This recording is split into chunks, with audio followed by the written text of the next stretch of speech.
ঝিনাইদহের কালীগঞ্জে 5 বছর বয়সী শিশু তাবাসসুম আক্তার তোয়াকে ধর্ষণের পর হত্যার দায়ে আসামি আবু তাহেরকে মৃত্যুদণ্ড দিয়েছে আদালত। একই সঙ্গে তাকে 5 লক্ষ টাকা জরিমানা করা হয়েছে। আজ সোমবার এই রায় ঘোষণা করেন ঝিনাইদহের শিশু সহিংসতা অপরাধ দমন ট্রাইব্যুনালের বিচারক মোহাম্মদ সালেহুজ্জামান। ঘটনার প্রায় 4 মাসের মাথায় মাত্র 5 কার্যদিবসে এই রায় দেন। এ তথ্য নিশ্চিত করেছেন রাষ্ট্রপক্ষের আইনজীবী আকিদুল ইসলাম।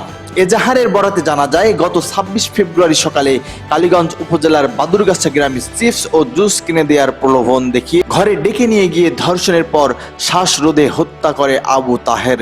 এ রায়ে খুশি শিশুর পরিবার। অপরাধে মৃত্যুদণ্ড দণ্ডিত করেছেন। আমরা রাষ্ট্রপক্ষ এই আদেশে খুশি এবং ভিকটিমের পরিবারও খুশি। আমরা আশা করব যে মহামান্য হাইকোর্টে দ্রুত এই মামলার ডেথ রিফারেন্স শুনানি হবে এবং এই রায় বহাল থাকবে। আসামি পক্ষ আপিলের সুযোগ পাবে। আসামি যদি নিজে আপিল করতে না চায় তবে জেল আপিল করা হবে আসামির পক্ষ থেকে। এই ধরনের সুযোগ আসামির আছে। 5 লক্ষ টাকা অর্থদণ্ড করা হয়েছে, আর একটা ধারায় 20,000 টাকা অর্থদণ্ড করা হয়েছে।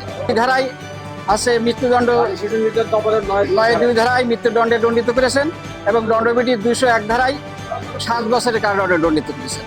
প্রধানমন্ত্রীকে ধন্যবাদ, মাননীয় আইনমন্ত্রীকে ধন্যবাদ এবং এটা তার নিজ জেলা বিজ্ঞ বিচারককে ধন্যবাদ, পুলিশ প্রশাসনকে ধন্যবাদ। কারণ মাত্র 5টি কার্য দিবসে এই মামলার বিচার কার্য সম্পন্ন হয়েছে। আসামির বিরুদ্ধে অভিযোগটা ছিল, আসামির বয়স আবু তাহের, বয়স 33 বছর, ভিকটিমের বয়স 5 বছর।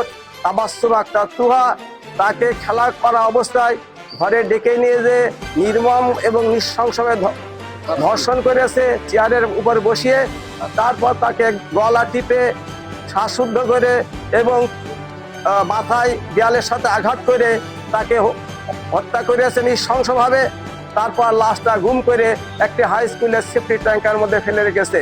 এটা একটা জঘন্য ঘটনা, যে কারণে আমরা রাষ্ট্রপক্ষ থেকে 17 জন সাক্ষী বিজ্ঞ আদালত উপস্থান করেছি এবং সকল সাক্ষী সাক্ষ্য এবং আলামত এবং চার্জশিট মামলার সমস্ত এভিডেন্স দেখে আদালত পর্যবেক্ষণ করে এই মর্মে উপনীত হয়েছে যে এই মামলায় একটা দৃষ্টান্তমূলক আসামির স্বীকারোক্তি ছিল। এই মামলা একটা দৃষ্টান্তমূলক শাস্তি হওয়া দরকার সমাজের স্থিতি শান্তি শৃঙ্খলা রক্ষার জন্য এবং জনগণের মনে আশার সঞ্চার করার জন্য। সে কারণে রাষ্ট্রপক্ষ থেকে আমরা সন্তুষ্ট, খুশি। ন্যায় বিচার আমরা পেয়েছি এবং ইনশাল্লাহ এই ন্যায় বিচার আপার কোর্টে, মহামান্য হাইকোর্টে বহাল থাকবে।